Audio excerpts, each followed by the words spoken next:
Yun mga kaidol, sirahin na natin yung itlog tsaka ano, ayun, gatas.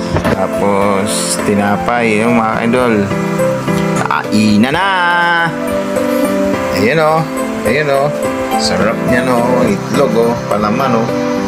Bye-bye, love you all and God bless. Ingat tayo palagi. Tapos kung gusto ng ketchup, ayun o, ketchup, lalagyan ng ketchup. Ayun o, sarap.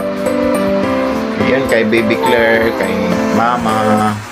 Tapos yung akin. Sarap. Gatas oh, for adults. Yun mga idol, tirahin na natin yung pandesal.